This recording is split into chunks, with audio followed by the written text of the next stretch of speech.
السلام علیکم ورحمۃ اللہ وبرکاتہ۔ کیسے ہیں ساتھیوں؟ امید کہ خیریت سے ہوں گے۔ آج ہم دوبارہ حاضر ہیں آپ کی خدمت میں اپنی اس تفسیر کی جو شرنکھلا جو سیریز ہے قرآن مجید کی تفسیر کرتے ہوئے، آج اسی سلسلے کی ایک کڑی ہم آپ کے سامنے پیش کر رہے ہیں۔ حضرات، ہم یہی آپ سے گزارش کرتے ہیں کہ ہمارے اس یوٹیوب چینل کو سبسکرائب کریں تاکہ یہ قرآن مجید کی جو دعوت ہے وہ تمام دنیا تک پہنچ سکے، اور بہت ہی سرل اور بالکل روزانہ معمول کی زبان میں ہم نے مختصر تفسیر قرآن مجید کا جو سلسلہ شروع کیا ہے اس کو مسلسل ہم آگے بڑھاتے ہوئے سورہ بقرہ، سورہ آل عمران کی آیت نمبر 147 تک ہم نے سابق میں کر دیا ہے۔ آج ہم 148 سے اس کا سلسلہ شروع کریں گے۔ تو ہم یہی گزارش کرتے ہیں کہ آپ لوگ اس یوٹیوب چینل کو زیادہ سے زیادہ فروغ دیں تاکہ ہم اس قرآن کے پیغام کو ساری دنیا تک پہنچا سکیں۔ کوئی اشکال ہے، کوئی پوچھنا سوال ہے تو بھی آپ پوچھ سکتے ہیں۔ ہم ہمہ وقت تیار ہیں آپ کی سوالوں کے جواب دینے کے لیے، درس سے متعلق ہو یا دوسرے کوئی بھی دینی معاملات کے تعلق سے ہو، ہم ضرور آپ کو جواب دیں گے۔ تو عزیزان گرامی، ہم آج کا یہ جو ایپیسوڈ ہے اس کو شروع کرتے ہیں سورہ آل عمران کی آیت نمبر 148 سے۔ اعوذ باللہ من الشیطان الرجیم، بسم اللہ الرحمن الرحیم۔ فآتہم اللہ ثواب الدنیا وحسن ثواب الآخرۃ واللہ یحب المحسنین۔ اللہ کے نام سے جو بڑا مہربان نہایت رحم والا ہے، تو اللہ نے انہیں دنیا کا بدلہ بھی دیا اور آخرت کا ثواب تو بہت ہی خوب ہے، اور اللہ ایسے ہی نیک عمل کرنے والوں کو محبوب رکھتا ہے۔ ہم نے سابق میں جو گزشتہ درس کے اندر یہ جو بات کہی تھی سورہ آل عمران کے متعلق، اور اس میں جو واقعات بیان ہوئے ہیں، جیسے کہ احد کے اندر کس طرح مسلمانوں کے ساتھ امتحان کا ایک مرحلہ شروع کیا گیا، اور کس طرح یہ جنگ کو اس جنگ میں مسلمانوں کا جو نقصان ہوا، جو بیک فٹ پر آئے مسلمان، تو اس میں بہت ساری باتیں ہم نے گزشتہ بتائی تھی۔ اب اسی سلسلے کو اللہ تبارک و تعالیٰ نے آگے بھی بیان کیا ہے۔ اللہ رب العزت یہ بار بار مومنوں سے مطالبہ کرتا ہے کہ اے مومنوں، تم اللہ کے راستے میں اپنا جان، اپنی مال کو خرچ کرو، اور تو اللہ تعالیٰ انہیں دنیا کا بدلہ بھی دیا اور آخرت کا ثواب تو بہت ہی خوب ہے۔ یعنی کہ تم اگرچہ اللہ کے راستے میں لڑو گے اور اللہ کے راستے میں خرچ کرو گے اپنے جان و مال سے، اور جدوجہد کرو گے، تو اللہ تعالیٰ دنیا میں بھی بدلہ دے گا تم کو۔ یہی ہے، اور جو لوگ یہ کر چکے ہیں ان کو دنیا میں بھی اللہ تعالیٰ نے بدلہ دیا ہے۔ یہی اللہ تعالیٰ، اور آخرت کا وہ ثواب تو بہت ہی اعلیٰ، بہت ہی عمدہ ہے۔ یہ اللہ تبارک و تعالیٰ نے بیان کیا ہے، اور اللہ تعالیٰ ایسے نیک عمل کرنے والوں کو محبوب رکھتا ہے۔ اللہ تعالیٰ واللہ یحب المحسنین، ایسے جو عمل کرتے ہیں نا، نیک عمل، ان کو محبوب رکھتا ہے، اپنے قریب رکھتا ہے، اور ان کی دعاؤں کو اللہ تعالیٰ سنتا ہے۔ آگے اللہ فرماتا ہے، یا ایھا الذین آمنوا ان تطیعوا الذین کفروا یردوکم علی اعقابکم فتنقلبوا خاسرین۔ اے ایمان والوں، اگر تم کافروں کا کہا مانو گے، وہ تو تمہیں الٹے پاؤں یعنی اسلام سے پھیر دیں گے اور تم نقصان اٹھا لو گے۔ اللہ تبارک و تعالیٰ نے یہ انتباہ دیا ہے کہ اگرچہ تم کافروں کا کہنا مان لو گے تو اور اسلام سے پھر جاؤ گے تو تم گھاٹا اٹھانے والوں میں ہوں گے۔ احد کے میدان میں چونکہ مسلمانوں کا کافی نقصان ہوا تو اس سے یہود اور منافق بہت خوش تھے، مسلمانوں کو طعنے دیتے، اگر تمہارا دین سچا ہوتا تو تمہیں یہ ہزیمت نہ اٹھانا پڑتی، تم اپنا نفع و نقصان سوچ لو۔ اللہ تعالیٰ مسلمانوں کو متنبہ کر رہے ہیں کہ دیکھو ان کی بات نہ سننا، یہ تمہیں کہیں کا نہ چھوڑیں گے۔ بیک فٹ پر آ کر کے احد کے اندر جو بڑے بڑے صحابہ کرام کی شہادت ہوئی اور اللہ کے رسول زخمی ہوئے، تو وہ طعنے دے رہے ہیں منافق اور یہود کہ اگرچہ تم سچے دین پر ہوتے تو تمہارا نقصان کیوں اللہ تعالیٰ کرتا؟ اگرچہ تمہارا دین سچا ہوتا تو تمہیں ایسا نقصان نہیں ہوتا، تم اپنا نفع نقصان سوچ لو۔ اللہ کے رسول صلی اللہ علیہ وسلم کو چھوڑنے کو کہہ رہے ہیں کہ وہ سوچ لو تم. اور اللہ تعالیٰ مسلمانوں کو متنبہ کر رہا ہے کہ یہ لوگ اس طرح سے تم کو ورغلا رہے ہیں نا, اگرچہ تمہارا نقصان اٹھاؤ گے تم, اگرچہ تم نے دین اسلام کو چھوڑ دیا تو تم خسارہ اٹھانے والوں میں ہو جاؤ گے. اللہ آگے فرماتا ہے بل اللہ مولاکم وہو خیر الناصرین, کہ بلکہ حقیقت یہ ہے کہ اللہ ہی تمہارا مولا ہے اور وہ سب سے اچھا مددگار ہے. اللہ کہہ رہا ہے کہ ان کی بات نہ ماننا, یہ تمہیں جو ورغلا رہے ہیں, بلکہ تم اللہ اور اس کے رسول کی بات ماننا, کیونکہ اللہ ہی تمہارا مولا ہے اور اللہ ہی تمہارا مددگار ہے, اور وہ بہترین اچھا مددگار ہے. اللہ فرماتا ہے ہاں آگے اللہ فرماتا ہے سنلقی فی قلوب الذین کفروا الرعب بما اشرکوا باللہ ما لم ينزل به سلطانا ومأواہم النار وبئس مثوى الظالمین. اللہ فرماتا ہے ان قریب ہم کافروں کے دلوں میں تمہارا روب ڈال دیں گے, کیونکہ انہوں نے اللہ کے ساتھ ان کو شریک بنایا جن کے لیے اللہ نے کوئی دلیل نہیں اتاری تھی. ان کا ٹھکانہ جہنم ہے اور ان ظالموں کا ٹھکانہ بہت ہی برا ہے. اللہ تبارک و تعالیٰ مومنوں کو خوشخبری دے رہا ہے اور کہہ رہا ہے کہ ہم تمہارا دبدبہ, یہ جو آج احد کی جنگ کے بعد جو تمہارے ساتھ جو یہ لوگ تانا کشی اور یہ سب کر رہے ہیں نا, تو تم گھبراؤ مت, ہم جو ہے نا عنقریب ان کے دلوں میں تمہارا روب ڈال دیں گے, ان کے دلوں میں تمہارا روب ڈال دیں گے. اللہ تعالیٰ انتباہ دے رہا ہے اور اللہ تعالیٰ وضاحت کر رہا ہے کہ تم ڈرنا گھبرانا نہیں, ہم جو ہے ان کے دلوں میں تمہارا روب ڈال دیں گے, کیونکہ انہوں نے اللہ کے ساتھ شریک کیا ہے. وہ مشرک ہیں اور تم مومن ہو, اور وہ مشرک ہیں اور عنقریب ان کا ٹھکانہ جہنم ہے, اور ظالموں کا کیا برا ہی ٹھکانہ ہے. اللہ تعالیٰ وضاحت کے ساتھ ان یہود ان منافقوں کے متعلق بیان کر رہا ہے کہ ہم تمہارا روب ان کے دل میں ڈالیں گے, اور یہ مشرک لوگ ہیں, یہ یہود یہ منافقین یہ مشرک ہیں, اور ان کا ٹھکانہ جہنم ہے اور بہت ہی برا ٹھکانہ ہے. اللہ تبارک و تعالیٰ بتا رہا ہے. جنگ احد میں جب مسلمانوں کے قدم اکھڑ رہے تھے تو آپ صلی اللہ علیہ وسلم نے انتہائی جنگی مہارت اور جرات کا مظاہرہ کرتے ہوئے پہاڑ کی چوٹی کا رخ کیا. ابو سفیان نے تعاقب کیا, مسلمان چوٹی سے پتھر برسانے لگے. ابو سفیان کو راہ فرار اختیار کرنی پڑی. آپ صلی اللہ علیہ وسلم نے خیال فرمایا کہ مبادا ابو سفیان یہ سوچ کر واپس نہ آ جائے کہ کام تو مکمل نہیں ہوا. آپ صلی اللہ علیہ وسلم نے ابو سفیان کے تعاقب کا حکم دیا. 70 صحابہ کی ایک جماعت تعاقب کے لیے نکلی. آپ صلی اللہ علیہ وسلم کا گمان درست ثابت ہوا. ابو سفیان نے واپس پلٹ کر حملہ کرنے کا فیصلہ کر لیا, مگر جب اسے معلوم ہوا کہ آپ صلی اللہ علیہ وسلم تعاقب کے لیے آ رہے ہیں تو آپ صلی اللہ علیہ وسلم نے اس کے دل میں ایسا روب ڈال دیا کہ اسے حملہ کرنے کی ہمت ہی نہ ہو سکی. دیکھیے یہ ہے اسٹریٹجی, یہ ہے محمد الرسول اللہ صلی اللہ علیہ وسلم کی اسٹریٹجی ہے. یہ جنگی مہارت جنگی حکمت عملی ہے. مسلمانوں سیکھو, اپنے نبی سے لڑنے کا سیکھو طور طریقہ, کس طرح دشمنوں پر روب ڈالا جاتا ہے.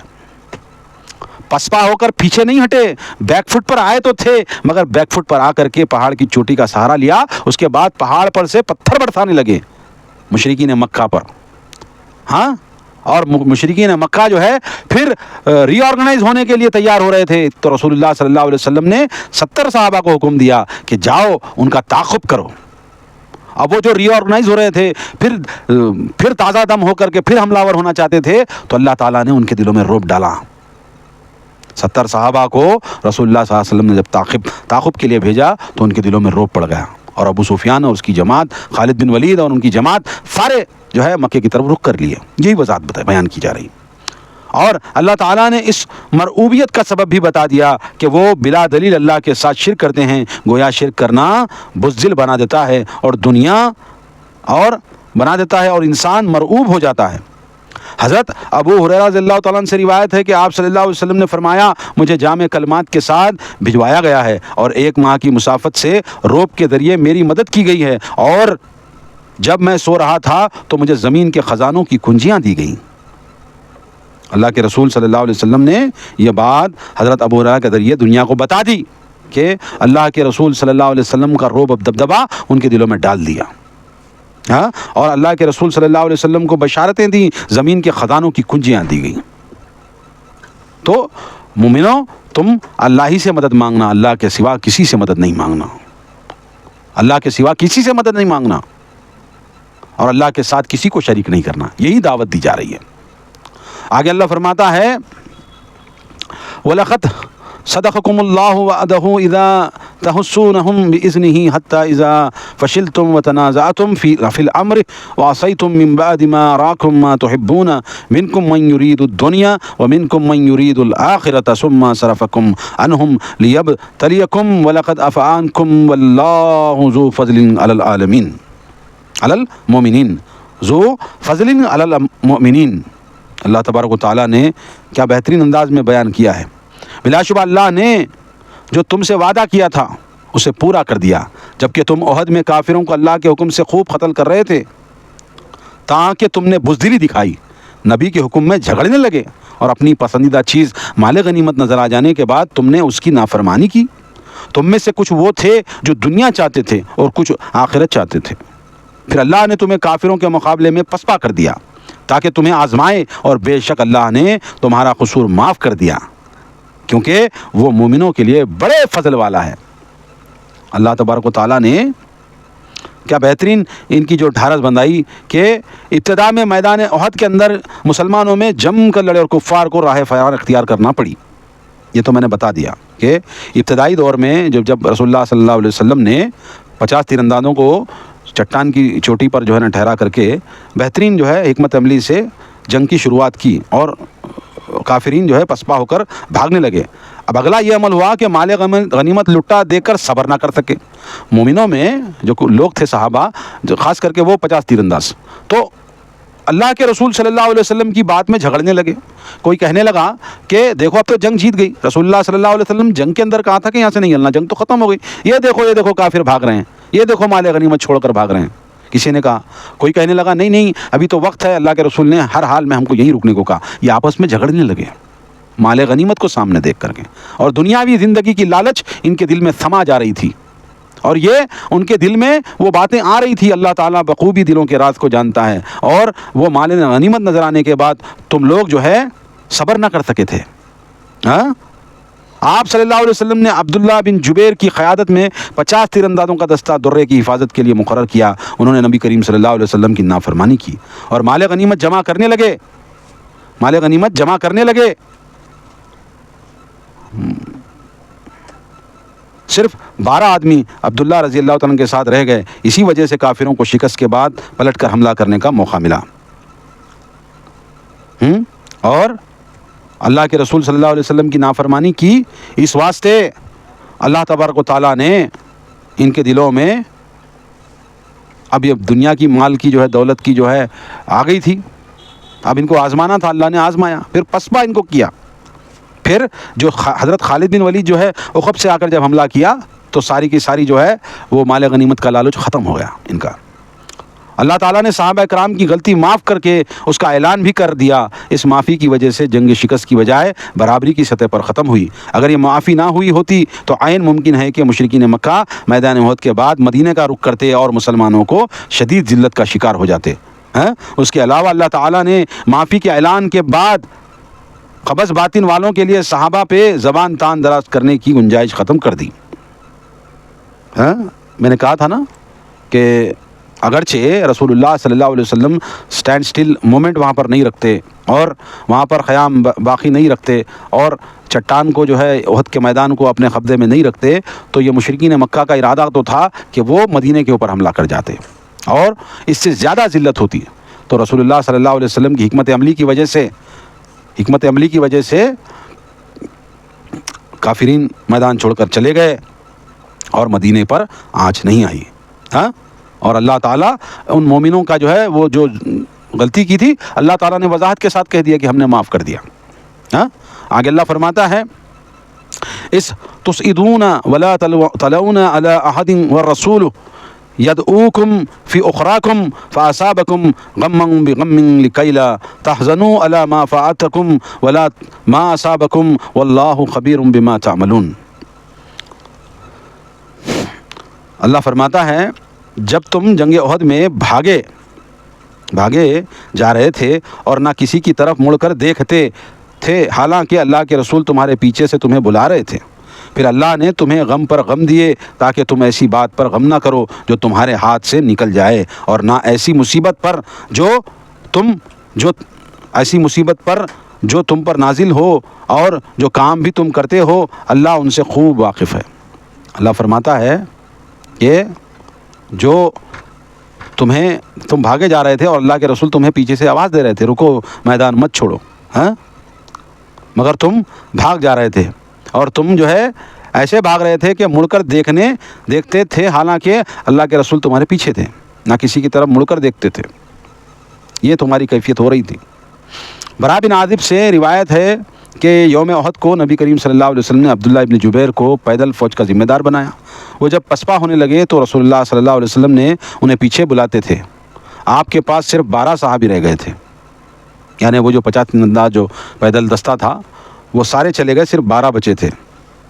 10 انصاری تھے اور 2 قریش مہاجر صحابی تھے، ایک سعد بن ابی وقاص تھے اور ایک طلحہ رضی اللہ غالباً وہ تھے۔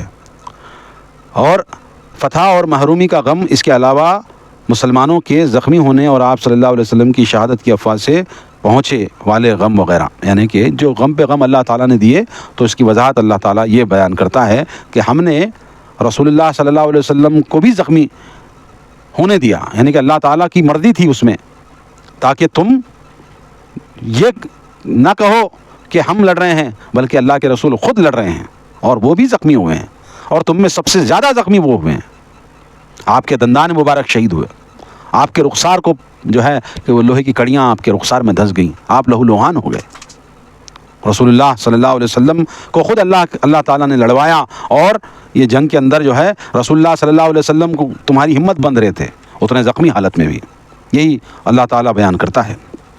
آگے اللہ فرماتا ہے ثم انزل علیکم من بعد الغم امانۃ نعاسا یغشا طائفۃ منکم وطائفۃ قد اہمتہم انفسہم یظنون باللہ غیر الحق ظن الجاہلیۃ یقولون هل لنا من الامر من شیء قل ان الامر كله لله يخفون في انفسهم ما لا يبدون لك يقولون لو كان لنا من الامر شيء ما قتلنا ها هنا قل لو كنتم في بيوتكم لبرز الذين كتب عليهم القتل الى مضاجعهم وليبتلي الله ما في صدوركم وليمحص ما في قلوبكم والله عليم بذات الصدور۔ اللہ تبارک و تعالیٰ فرماتا ہے پھر اس غم کے بعد اللہ نے تم میں سے کچھ لوگوں پر امن بخشنے والی اونگ طاری کر دی، اور کچھ لوگ ایسے تھے جنہیں صرف اپنی جانوں کی فکر پڑی ہوئی تھی، وہ اللہ کے متعلق ناحق اور جاہلیت کے سے گمان کرنے لگے تھے۔ وہ پوچھتے تھے کہ آیا اس معاملے میں ہمارا بھی کوئی عمل دخل ہے؟ آپ کہہ دیں بلا شبہ جملہ اختیارات اللہ کے پاس ہیں، وہ اپنے دلوں میں چھپائے ہوئے ہیں جو آپ کے سامنے ظاہر نہیں کرتے۔ کہتے ہیں اگر اس معاملے میں ہمارا کچھ دخل ہوتا تو ہم یہاں مارے نہ جاتے۔ کہیے اگر تم اپنے گھروں میں رہتے تب بھی جن کے لیے مرنا مقدر ہو چکا تھا وہ یقیناً مقتل کی طرف نکل آتے، اور تاکہ اللہ آزما لے جو تمہارے سینوں میں پوشیدہ ہے اور جو کھوٹ تمہارے دلوں میں ہے تمہیں اس سے صاف کر دے، اور اللہ دلوں کے خیالات تک کو خوب جانتا ہے۔ ثم انزل علیکم من بعد الغم امانۃ نعاسا یغشا طائفۃ منکم وطائفۃ قد اہمتہم انفسہم یظنون باللہ غیر الحق ظن الجاہلیۃ یقولون هل لنا من الامر من شیء قل ان الامر کلہ للہ یخفون فی انفسہم ما لا یبدون۔ پھر اس غم کے بعد اللہ نے تم میں سے کچھ لوگوں پر امن بخشنے والی اونگ طاری کر دی، اور کچھ لوگ ایسے تھے جنہیں صرف اپنی جانوں کی فکر پڑی ہوئی تھی، وہ اللہ کے متعلق ناحق اور جاہلیت سے گمان کرنے لگے تھے۔ وہ پوچھتے تھے کہ آیا اس معاملے میں ہمارا بھی کوئی عمل دخل ہے؟ آپ کہہ دیں بلا شبہ جملہ اختیارات اللہ کے پاس ہیں، وہ اپنے دلوں میں چھپائے ہوئے ہیں جو آپ کے سامنے ظاہر نہیں کرتے۔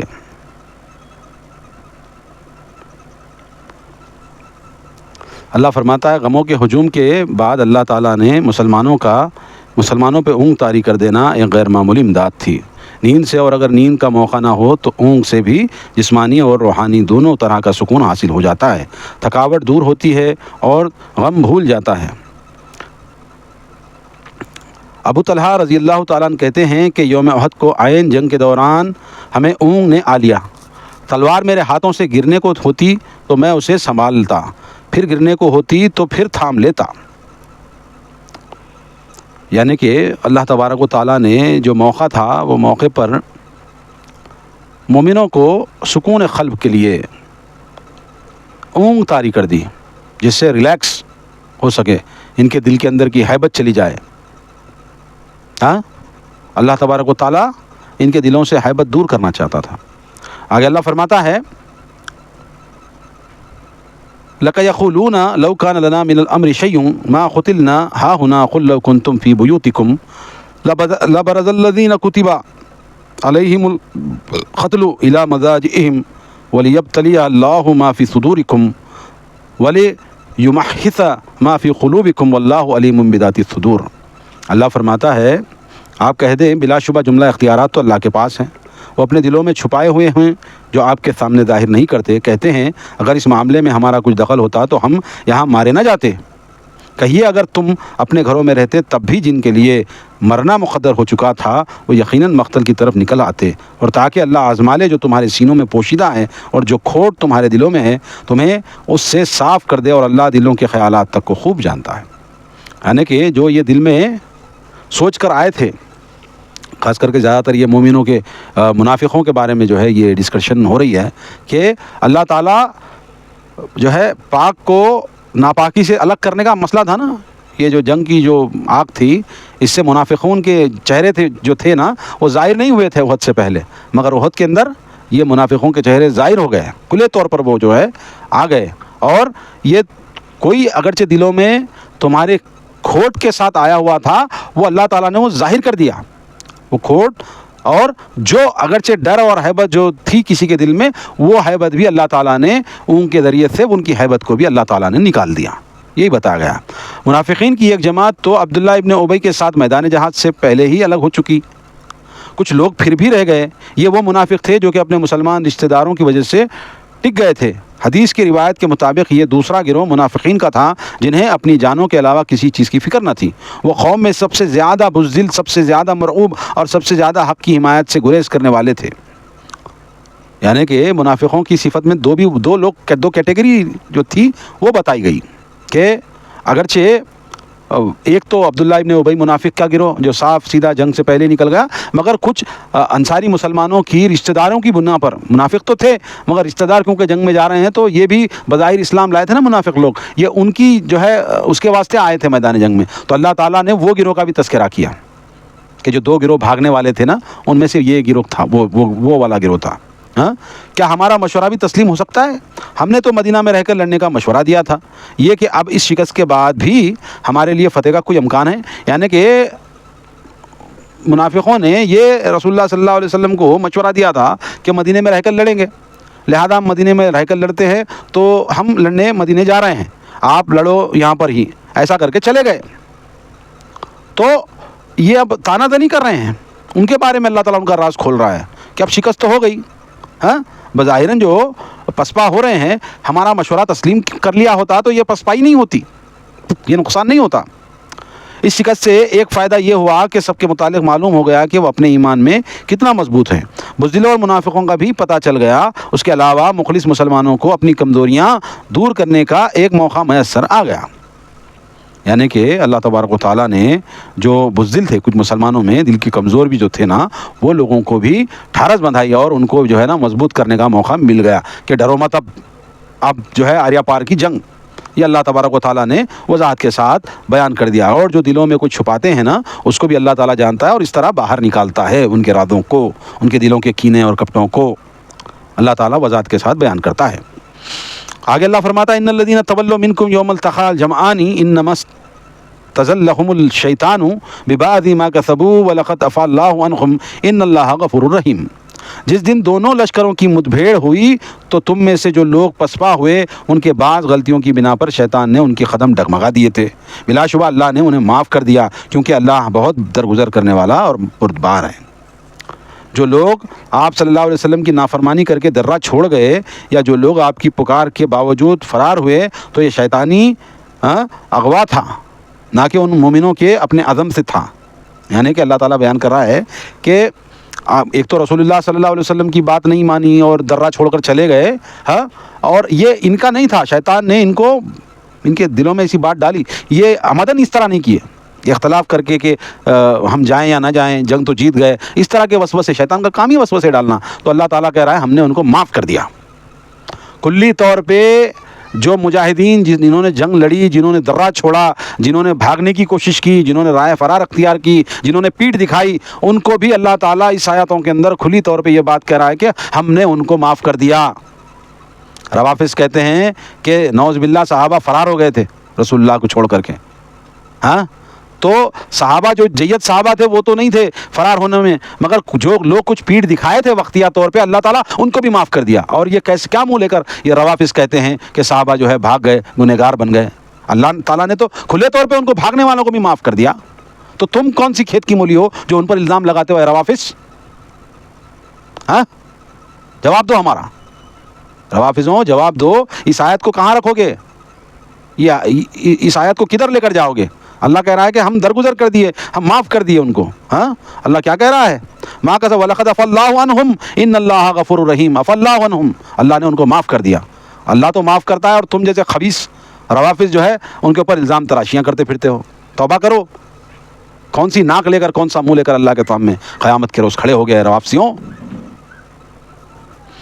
آگے اللہ فرماتا ہے یا ایھا الذین آمنوا لا تکونوا کالذین کفروا وقالوا لاخوانهم اذا ضربوا في الارض او كانوا غزا لو كانوا عندنا ما ماتوا وما قتلوا ليجعل الله ذلك حسرة في قلوبهم والله يحيي ويميت والله بما تعملون بصير ولئن قتلتم في سبيل الله او متم لمغفرة من الله ورحمة خير مما يجمعون. اللہ فرماتا ہے اے ایمان والوں، ان کافروں کی طرف نہ ہو جاؤ، ان کافروں کی طرح نہ ہو جانا کہ جب ان کے بھائی بند زمین میں سفر پر یا جہاد پر نکلتے ہیں تو کہتے ہیں کہ اگر وہ ہمارے پاس رہتے تو نہ مرتے اور نہ مارے جاتے.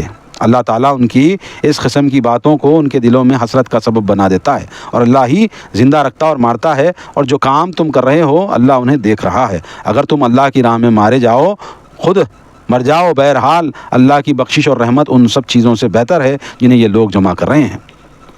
دیکھیے کیا بہترین بات کی ہے کہ جو مارے گئے صحابہ شہید ہوئے تو ان کے بارے میں منافقین کیا ہماری بات سنتے تو وہ نہیں مارے جاتے نا، ان کو موت نہیں آتی، زندہ وہ رہتے جو مارے گئے ہیں. ہاں، ہمارا مشورہ نہیں لیا، ہاں، ہم کو چھوڑ دیے، ہاں، اپنی مرضی سے نکلے.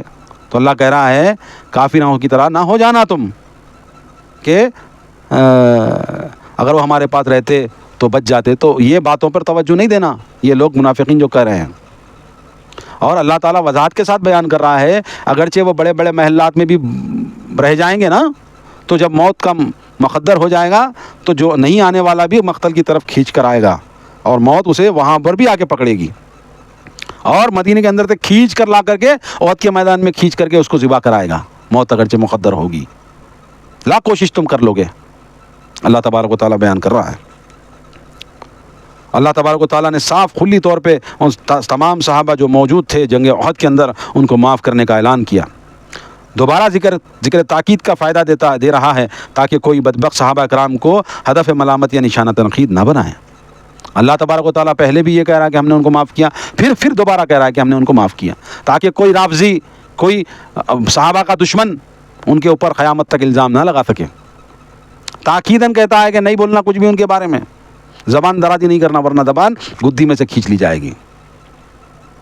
ہاں، اللہ کے جو پیارے، اللہ کے جو ولی ہیں ان کے بارے میں سوچ سمجھ کے بات کرو. صحابہ جو تمام ولیوں کے، بہت ولیوں کے بڑے ولی ہیں، اللہ کے نبی صلی اللہ علیہ وسلم کو ان آنکھوں سے دیکھا اور ایمان لایا، ان کے بارے میں زبان درازی کرتے ہوئے اے کالے کافروں، ڈرو اللہ سے، ڈرو اللہ سے. اللہ بار بار ان کو معاف کر رہا ہے اور تم ان کے بارے میں برے اور غلط باتیں کر کر کے جو ہے لوگوں کو ورغلاتے ہو کہ وہ احد کے میدان سے بھاگ گئے تھے، نعوذ باللہ. بہرحال اللہ فرما رہا ہے کہ یہاں کافروں سے مراد وہ منافق ہیں جو کہ مسلمانوں کے درمیان رہتے ہیں اور ایمان کا دعویٰ کرتے ہیں اور دلوں میں کفر چھپائے ہوئے ہیں. یعنی کہ اللہ تعالیٰ یہ جو یہاں پر منافق ہیں ان کے بارے میں وضاحت کے ساتھ بیان کر رہا ہے. اس طرح کا عقیدہ تقدیر پر ایمان کے منافی ہے جو کہ ایمان کا چھٹا جزو ہے۔ موت کا وقت بھی معین ہے اور جگہ بھی۔ اس عقیدے سے انسان میں عدم اور حوصلہ پیدا ہوتا ہے، یعنی کہ اللہ تبارک و تعالیٰ کے بارے میں مطلب انسان ایسا نہیں سوچے کہ یہاں رہتا تو بچ جاتا، وہاں گیا تو مر گیا، نہیں، یہ نہیں بولنا چاہیے۔ اللہ تعالیٰ نے لکھ دیا ہے کہ اس کی موت کہاں ہوگی، کب ہوگی، یہ اللہ بہتر جاننے والا، اس لیے کسی سے یہ بات نہ کہنے کی تاکید کی ہے۔ انس بن مالک رضی اللہ تعالیٰ عنہ سے روایت ہے کہ آپ صلی اللہ علیہ وسلم نے فرمایا، کوئی شخص جو فوت ہو جاتا ہے اور اللہ کی جانب سے اچھا معاملہ پاتا ہے، دنیا میں واپس آنے کی خواہش نہیں کرتا، چاہے اس کو دنیا و ما فیہا ہی دے دی جائے۔ لیکن شہید جو شہادت کے مراتب دیکھتا ہے تو چاہتا ہے کہ دوبارہ دنیا میں آئے اور اللہ کی راہ میں شہید ہو۔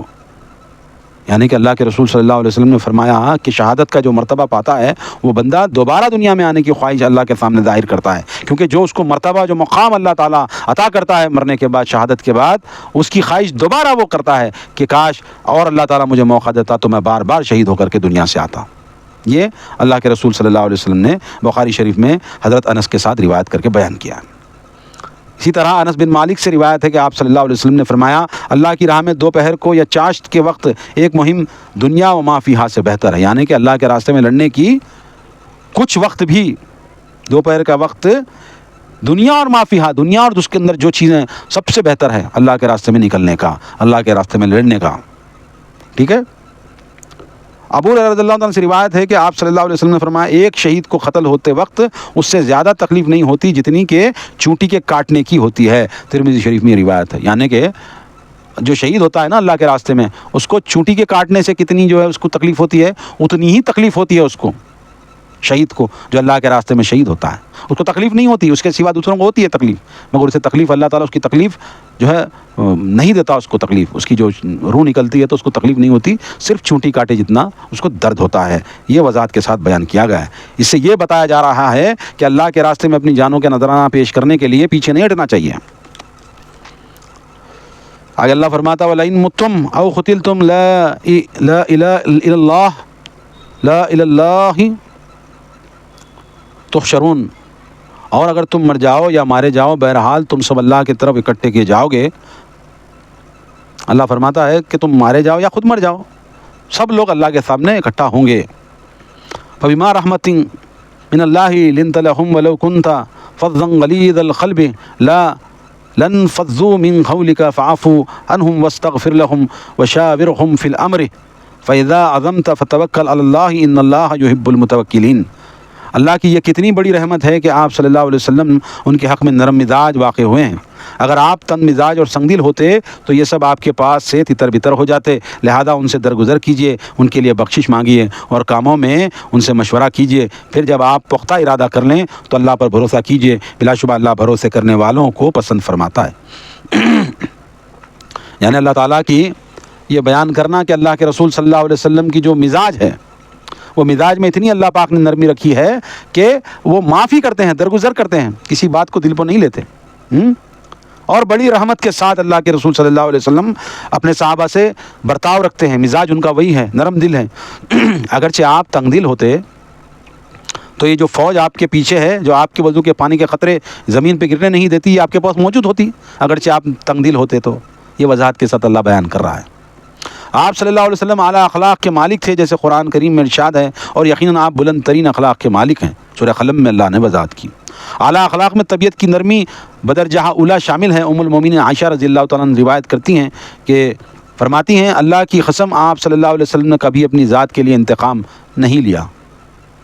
یعنی کہ اللہ کے رسول صلی اللہ علیہ وسلم کی زوجہ محترمہ صدیقہ کائنات فرماتی ہیں کہ اللہ کے رسول صلی اللہ علیہ وسلم نے اپنی ذات کی خاطر کبھی بدلہ نہیں لیا۔ آپ صلی اللہ علیہ وسلم کو کتنی جو ہے تکلیفیں پہنچی، مگر آپ نے بدلہ نہیں لیا۔ جنگ احد میں پیش آنے والے حوادث کے سلسلے میں اللہ تعالیٰ نے پہلے تو اپنی معافی کا اعلان کر دیا، پھر آپ صلی اللہ علیہ وسلم سے بھی کہا کہ آپ صلی اللہ علیہ وسلم انہیں معاف کر دیں اور اللہ تعالیٰ سے بھی ان کے لیے استغفار کریں، جس طرح جنگ سے پہلے آپ صلی اللہ علیہ وسلم ان سے مشورہ لیا کرتے تھے، اب بھی لیتے رہیں۔ اس آیت سے مشورے کی اہمیت بھی واضح ہوتی ہے، جیسے کہ اللہ تعالیٰ فرماتے ہیں، اور ان کے کام باہمی مشورے سے طے پاتے ہیں۔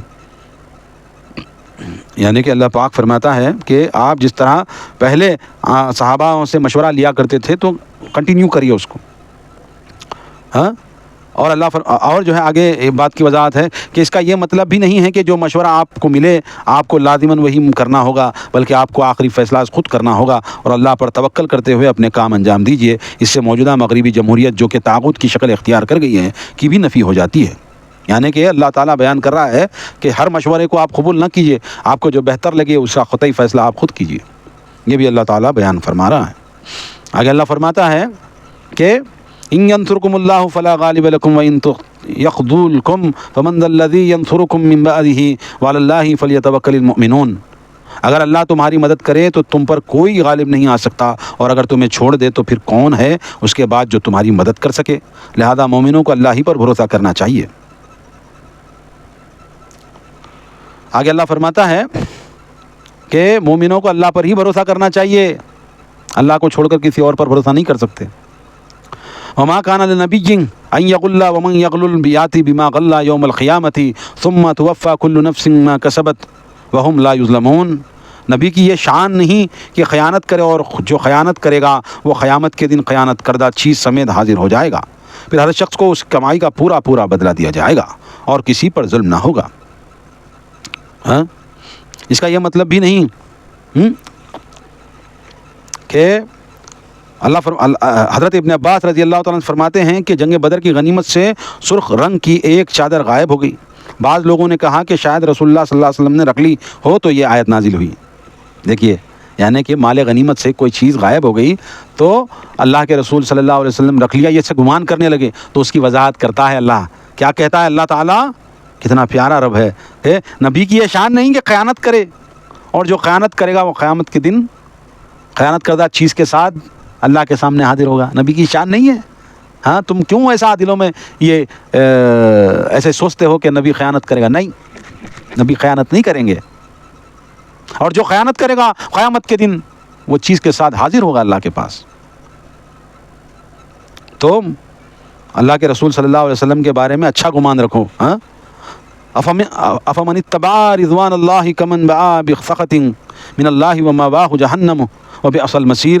بھلا جو اللہ کی رضا کے پیچھے چل رہا ہو وہ اس جیسا ہو سکتا ہے جو اللہ کی غضب میں گرفتار ہو اور اس کا ٹھکانہ جہنم ہو، اور وہ بہت برا ٹھکانہ ہے۔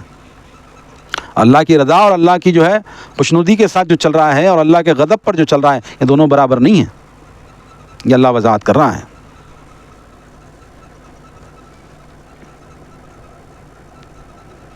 اللہ تعالیٰ فرماتا ہے کہ یہ دونوں برابر نہیں ہیں۔ آگے اللہ فرماتا ہے ہم درجات عند اللہ واللہ بصیر بما یعملون لقد من اللہ علی المؤمنین اذ بعث فیہم رسولا من انفسہم یتلو علیہم آیاتہ ویزکیہم ویعلمہم الکتاب والحکمۃ وان کانوا من قبل لفی ضلال مبین۔ اللہ فرماتا ہے اللہ کے ہاں لوگوں کے مختلف درجات ہیں، اور جو کچھ وہ عمل کرتے ہیں اللہ انہیں خوب دیکھ رہا ہے۔ بلا شبہ اللہ نے مومنوں پر بہت احسان کیا ہے کہ ان کے درمیان انہی میں سے ایک رسول مبعوث فرمایا جو ان پر اللہ کی آیات پڑھ کر سناتا ہے، ان کو سنوارتا ہے اور کتاب و حکمت کی تعلیم دیتا ہے، حالانکہ اس سے پہلے یہی لوگ کھلی گمراہی میں پڑے ہوئے تھے۔ اللہ فرماتا ہے کہ اللہ تعالیٰ نے ان پر رحم کیا۔ یہ جو گمراہی میں پڑی ہوئی قوم تھی، یہ مکے کے مشرک اور یہ عرب کے جو بدو اور یہ عربی یہ جہالت میں قوم جو پڑی ہوئی تھی، اللہ نے ان پر احسان کیا جو محمد الرسول اللہ صلی اللہ علیہ وسلم کو انہی میں سے مبعوث کیا۔ یہ اللہ تعالیٰ کا احسان عظیم ہے کہ اس نے نبی اولاد آدم سے عربی اور قریشی بھیجا جو کہ قریشی کے لہجے میں عربی بولتا ہے، تاکہ کوئی شخص اسوہ حسنہ سے عمل پیرا ہونے سے بچنے کے لیے یہ نہ کہہ سکے کہ آپ تو ما فوق البشر تھے، ہم انسان بھلا ان کی اتباع کیسے کر سکتے ہیں۔ ہاں، کوئی یہ نہ کہے کہ ان کی بولی الگ ہے، ان کی جو ہے نا رنگ ڈھنگ الگ ہے، ان کی بول چال الگ ہے، یہ الگ ہے، یہ ان کے وصف الگ ہیں، ایسا نہیں۔ اللہ فرماتا ہے تمہیں میں سے ہم نے تمہیں میں سے، اے قریشیوں، اے ہاشمیوں، اے مطلبیوں، اے عبد منافیوں، اے جتنی بھی قومیں ہیں، اے اوس والوں، اے خزرج والوں، اے عربیوں، تمہیں میں سے بھیجا جو تم سمجھ سکو وہی زبان میں اللہ کے رسول بولتے ہیں، اللہ کی آیات کو لوگوں میں تلاوت کرتے تاکہ وہ سیکھ کر محفوظ کر لے۔ الفاظ بھی کون سے بولتے؟ جو سمجھ سکتے ہو تم، وہ الفاظ میں اللہ کے رسول بولتے ہیں۔ اپنی امت کے افراد کا تزکیہ نفس اور دینی تربیت بھی کرتے ہیں۔ رسول کی صفت ہے کہ وہ اپنی امت کا تزکیہ نفس کرتے ہیں اور تربیت کرتے ہیں۔ کتاب اللہ کی تعلیم دے گو تعلیم میں تلاوت بھی شامل ہے، مگر تلاوت کی اپنی بھی مستقل حیثیت ہے۔ تعلیم یعنی معنی و مفہوم کی بھی وضاحت کرتے ہیں۔